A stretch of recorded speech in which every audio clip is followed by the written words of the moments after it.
Hello' everyone, কি খবৰ সকলোৰে? আজি আকৌ এটা ভিডিঅ' আপোনালোকলৈ লৈ আহিছোঁ। সদায় বিস্কুটেৰে চাহ খাই ব'ৰ হৈ গৈছোঁ। সেইকাৰণে ভাবিলোঁ আজি বেলেগকৈ খাওঁ। আজি গধূলি চাহকাপৰ লগত মই বনাব ওলাইছোঁ আন্দা পেটিছ। আৰু এই পেটিছটো বহুত চিম্পুলকৈ বনাইছোঁ। তো ভিডিঅ'টো শেষলৈকে চাওক। প্ৰথমতে মই ময়দাটো মাৰি লৈ একফালে থৈ দিছোঁ আৰু আনফালে মই কেৰাহীত তেল দি পেলাই পেঁয়াজটো অলপ ভাজা টাইপৰ কৰি তাতে আলু দিছোঁ আৰু আলুখিনি মই ভালদৰে ভাজি লৈছোঁ।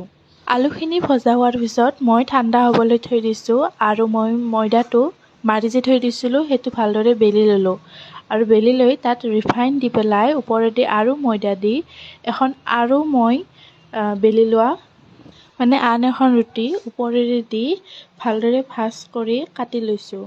ভিডিঅ'টো চাওক, তেতিয়া বুজি পাব। মোটামুটি 7টা লাৰু কৰি মই আৰু বেলি আছোঁ, আৰু সৰু সৰু ৰুটিও কৰি আছোঁ, পুৰি কৰি আছোঁ।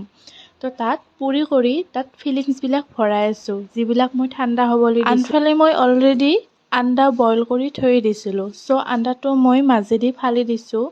আপোনালোকে যেনেকৈ পাৰে সুবিধা কৰি ল'ব। তো এনেকৈ মই ফিলিংছবিলাক ভৰাই ভালদৰে এটা শ্বেপ দিছোঁ। পিঠাখন টাইপৰ বনাইছোঁ আৰু এয়া মোৰ ৰেডি।